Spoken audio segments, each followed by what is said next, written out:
Today, we discuss how far away the Islanders are from being a playoff team and a Stanley Cup contender. We're going to break it all down for you. Where does this team stand as of right now?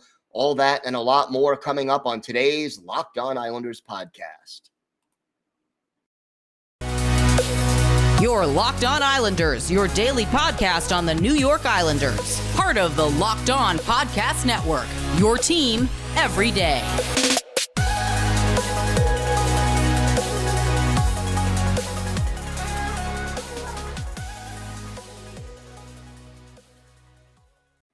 All right, everybody, and welcome to the Wednesday edition of the Locked On Islanders podcast. Gil Martin, so glad you could join us today and be part of the Locked On Islanders family. And thank you for making Locked On Islanders your first listen every day. We are free and available on all platforms. We have got a lot to discuss on today's episode. But first, if you've got something Islanders related on your mind, if you have a question for us, a comment on something we already said and discussed on the show, or maybe a topic you'd like us to break down about the New York Islanders, feel free to send us an email. The email address, lockedonislanders@gmail.com. And if you leave your first name and where you're from, we are happy to mention you on the show when we discuss whatever it is that's on your mind. You could also follow the show on Twitter @LockedOnIsles. And you could follow me, Gil Martin, on Twitter @IceWars, NYRVSNYI. We will keep you up to date on anything happening during this very pivotal offseason for this team, whether it's trade rumors, free agency, or anything else Islanders related. If it's happening to the New York Islanders, you'll hear about it here on the Locked On Islanders podcast. So it's still all quiet on the free agent front, officially at least. No trades have been made. No free agents have been signed. The Islanders, as of the time I'm recording this, remain the only team in the National Hockey League who have yet to make a move since free agency started last Wednesday. So it's been a week, and we are still in a holding pattern. And again, whether a trade has been agreed to in principle or a free agent has agreed in principle to sign a deal with the Islanders, but it hasn't been announced, that wouldn't be atypical of Lou Lamoriello, but we have to see. So as of right now, everything in a holding pattern, and that's just the way it's going to be for now. So as soon as something is announced, we will discuss it, break it down, and let you know. But what I wanted to do on today's show is sort of take a look at the Islanders and their lineup and break it down, because this team right now is not that different from the team that went to the conference finals in 2020 and 2021, but it's also not that different from the team that failed to make the playoffs in 2022.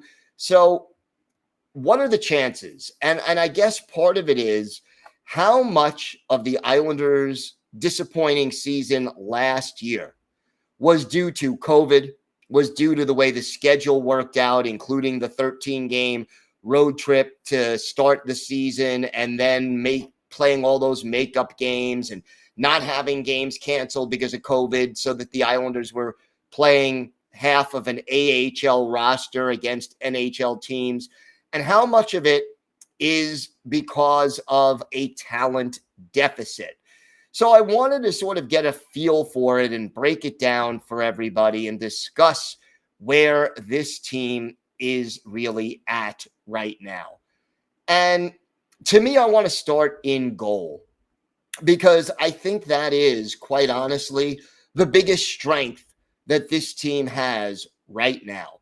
You've got a goaltending duo as of now of Ilya Sorokin, who's in his prime, Semyon Varlamov, who is either starting his decline or just ending his prime. He's sort of on the cusp. But I would say that Varley, not as good as he was 2-3 years ago, but still capable, especially if he stays healthy, of being a darn good goalie. And I think the thing is that right now the New York Islanders have as good of a goaltending duo as almost any team in the league.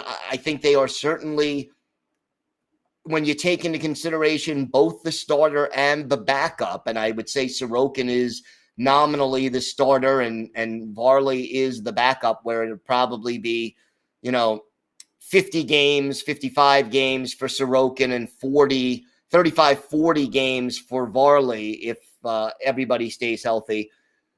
I think that duo is as good as any in the league. And the thing that provides for you is that it means that the Islanders can stay in almost any game they play. Because when your team makes defensive mistakes, you've got goalies who can bail you out. And even when the Islanders were doing well, when they went on those 2 runs to the conference final, having goalies who, when your defense makes an error, comes up with the big save. The Islanders traditionally, under Barry Trotz and Lou Lamoriello, even when they were winning games, they were being outshot numerically most of the time. And, they'd be outshot 35 to 25 or 35-30 or whatever it was, but they'd still win 3-2 or 2-1 or 3-1 because the goalies bailed out the team when they did make a bad mistake, and the quality of the shots, because of the way this team played defense, was usually not that good. So, out of the 35 shots, maybe 5 of them would be really dangerous, an odd man rush or a rebound or a guy coming in with a lot of speed into the offensive zone. And when you combine that with 2 really solid goaltenders, you're going to keep the goals against down. And I think had Semyon Varlamov been healthier last year, remember he started the season, didn't play in the preseason, started the season injured. They didn't want to go to Corey Schneider, so Sorokin ended up playing the majority. What did he play? The first 12 games, 10 games, whatever it was. That then Varlamov had to sort of play himself into shape. That hurt this team, no question about it. And the fact that all those first games that Sorokin had to play were all on the road, the fact that Sorokin had never played that many games in the NHL before, all contributed to some of the difficulties that this team faced over the course of last season. So having the 2 goalies both ready and both healthy, to me, the Islanders are in this league top 5 in goaltending when you take into consideration both the starter and the backup. And that alone bodes well for them if they want to be a playoff contender. We will break down the defensive situation and the forward situation as we talk about the state of the Islanders lineup. All that and more still to come on today's Locked On Islanders podcast. Today's episode is brought to you by your friends at BetOnline. BetOnline.net is the fastest and easiest way to check in on all your betting needs. Find all your favorite sports and events at the #1 online source for odds, lines, and games. Find reviews and news of every league, including Major League Baseball, NFL, NBA, NHL, combat sports, esports, and even golf. BetOnline continues to be the top online resource for all your sports wagering information, from live in-game betting, scores, and podcasts. They have you covered. Head to BetOnline today or use your mobile device to learn more about the action. BetOnline, where the game starts. Which NFL stars move the betting line the most? Starting July 18th, Locked On gives you the 50 most valuable players in the NFL from the odds makers at BetOnline. Available July 18th on Locked On NFL, wherever you get podcasts, and on YouTube. So let's go defense. And realistically, defense was a big part of the problem last year. And losing Nick Leddy in the offseason last year and attempting to replace him with Zdeno Chara just didn't work, because the only defenseman who the Islanders had who was a good skating and offensive kind of defenseman was Noah Dobson.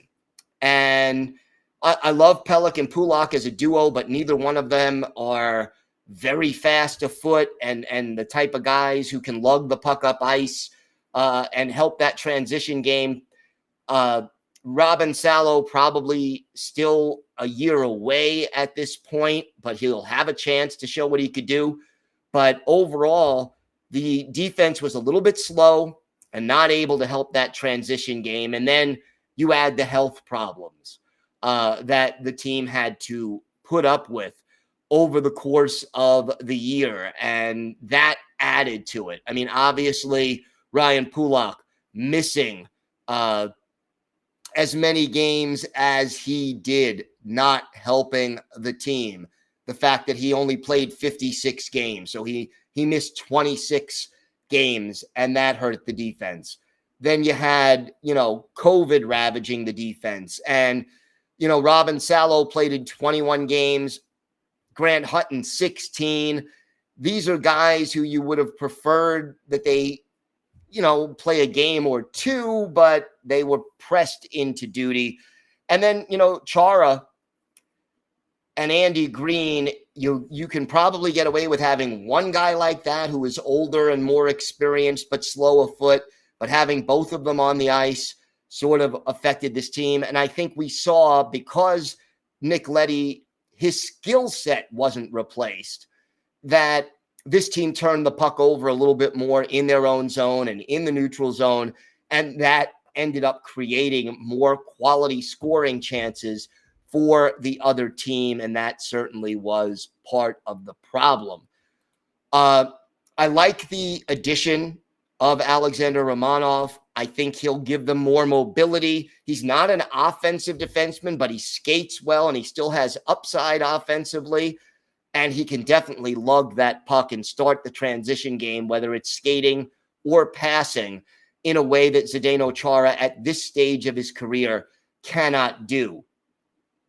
We're still not sure who the third pair defenseman will be, whether Robin Salo is ready to assume that job, or whether Grant Hutton can do it, or even Sebastian Aho.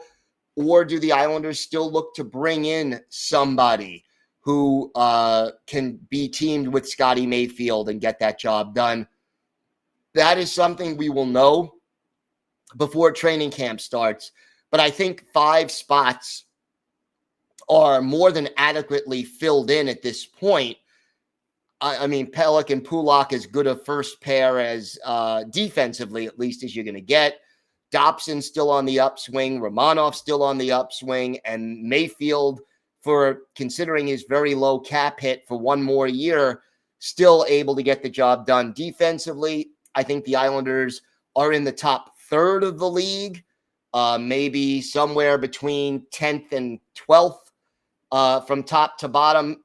Still need, I think, to add one more player, but we'll see what they end up doing. And then there's the forwards. And the forward situation is right now the biggest obstacle, because they don't have that wing to complement and supplement and enhance the play of Matthew Barzal. Anders Lee, Brock Nelson, those are the 2 biggest goal scorers on this team. But other than that, you go up and down this lineup, there's balanced scoring. But, Matthew Barzal had only 15 goals this year. Josh Bailey, 14. J.G. Pajot, 18. I can take that from my third-line center, although I would like him to be in the low to mid-20s, ideally. Zach Parise, 15 goals. Anthony Beauvillier, 12. Kyle Palmieri, 15. Oliver Wahlstrom, 13. It's like all of these guys had subpar years. And I think part of it was the fact that the Islanders struggled to bring the puck out of their zone and get the transition game going, that they didn't come through the neutral zone with speed often enough. Part of it is there are too many guys on this roster who are pass-first players and not shot-first players. And I'll put it to you this way. When you look at the statistics from the Islanders this year, who led the Islanders in shots on goal? Noah Dobson. That's not what you want. The fact of the matter is your top 5 in shots on goal: Dobson, Brock Nelson, Matthew Barzal, who we know is not a shoot-first guy, who barely had a little more than 2 shots on goal per game, Anders Lee, and Oliver Wahlstrom, even though Wahlstrom, missed 9 games and didn't have very much ice time. You just don't have enough shooters on this team, and you just don't have enough goal scorers on this team.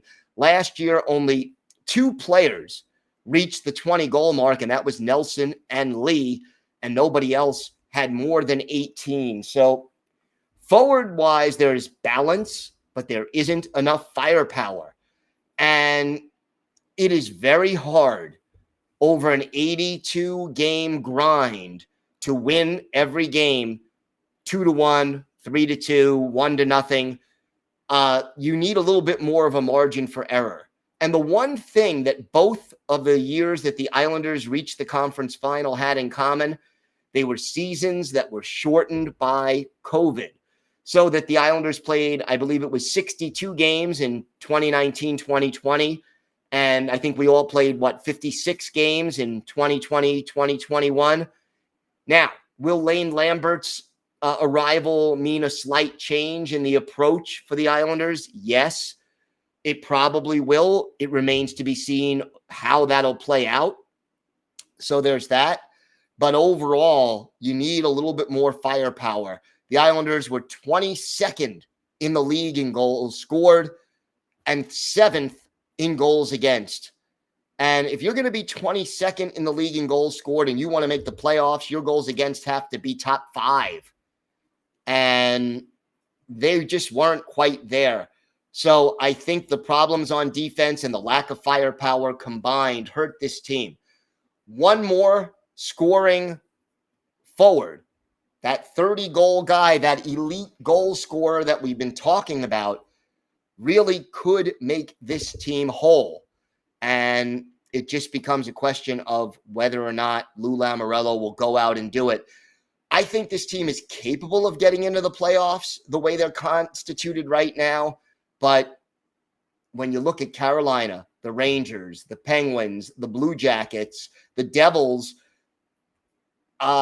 even the Capitals, it won't be easy in this division for the New York Islanders. It's going to be very competitive, and I would feel a heck of a whole lot better if they add that bona fide goal scorer before training camp opens up.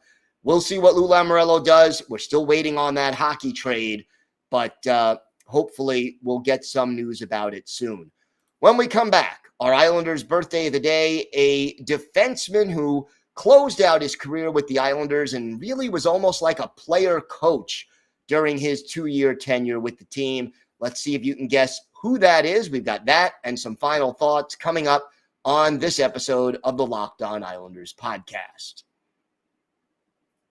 Time now for our Islanders birthday of the day, and Monday was the 41st birthday of former Islanders defenseman Dennis Seidenberg. Seidenberg, a native of Germany, originally drafted by the Flyers in the 6th round back in 2001, started his professional career in Germany and joined the Flyers in 2002-2003, then went on to play for the Coyotes, the Hurricanes, the Panthers, the Bruins, and then joined the New York Islanders in 2016-2017 in 73 games that year. Seidenberg scored 5 goals, had 22 points and 32 penalty minutes, and he was also a plus 25 that year. Stayed with the Isles for one more season, was more of a 7th defenseman, filled in for 28 games, had 5 assists, and was a -9, so a big contrast there. And Seidenberg, as I said, was a real veteran by the time he joined the Islanders. and was almost like a second coach on the ice, a mentor on the bench, and just overall a guy who really was able to help with the intangibles, probably even more than he was able to do on the ice, although he was steady defensively, at least on the ice with the Islanders. We go back and look at one of his better games as an Islander, March 2nd, 2017 at the American Airlines Center in Dallas. Tomas Greiss, the Islanders goalie, Antti Niemi, the goalie for the Dallas Stars, and it was the Islanders getting on the board first. Ryan Strome, his 12th from Jason Chimera at 9:29. Isles up by a goal, but it was short-lived in the closing minutes of the period. Calvin DeHaan off for high sticking. The Stars get a power play, and Jamie Benn cashes in his 22nd. Tyler Seguin and Jason Spezza with the assist at 19:52. All even 1-1 after one period of play. In the second period, Dallas takes the lead, a goal by Radek Faksa, his 9th, from Patrick Sharp and Greg Patterin at 7:33, and then Spezza, his 10th, from John Klingberg, still out there, still available, and Tyler Seguin at 10:14. Islanders down by 2, 3-1. But then Andrew Ladd pulls them closer, his 17th from Ryan Strome and Josh Bailey at 14:49. Entering the third period, Islanders down by a goal. They trail 3-2. In the third, Nick Leddy ties it just 25 seconds into the period. His 10th from Anders Lee and John Tavares. We're even at 3-3. And then Dennis Seidenberg, our Islanders' birthday of the day. His 5th from Calvin DeHaan and Ryan Strome at 7:46. That makes it a 4-3 Islanders lead. Nikolai Kulemin with the insurance goal, his 11th from Nick Leddy at 9:30. And then with a little less than 3 minutes left, a shorthanded, unassisted goal by Jamie Benn makes it 5-4, but the Islanders hold on. 21 saves for Greiss to get the win.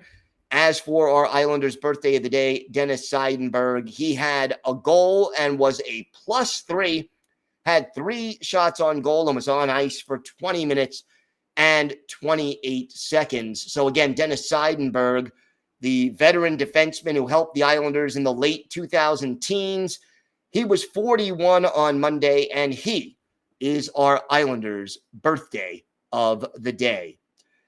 We're still in a holding pattern here, waiting for a move. I think we will see it, but the question is when, and we still don't know if something was already agreed to in principle and yet hasn't been announced yet. We are going to talk about that. We're going to talk about Lou Lamoriello and why some fans feel like maybe the game is passing him by. We'll discuss that on tomorrow's show. Want to thank you again for making Locked On Islanders your first listen every day. Now make your second listen Locked On NHL. Locked On experts give you a daily 30-minute podcast on all things NHL all year long. Stay up to date on everything in the hockey world. Locked On NHL, your daily 30-minute NHL podcast. That does it for this episode of the Locked On Islanders podcast. Have a great day, everybody. Stay safe. Enjoy the summer. Stay cool in this hot weather. And, of course, let's go Islanders.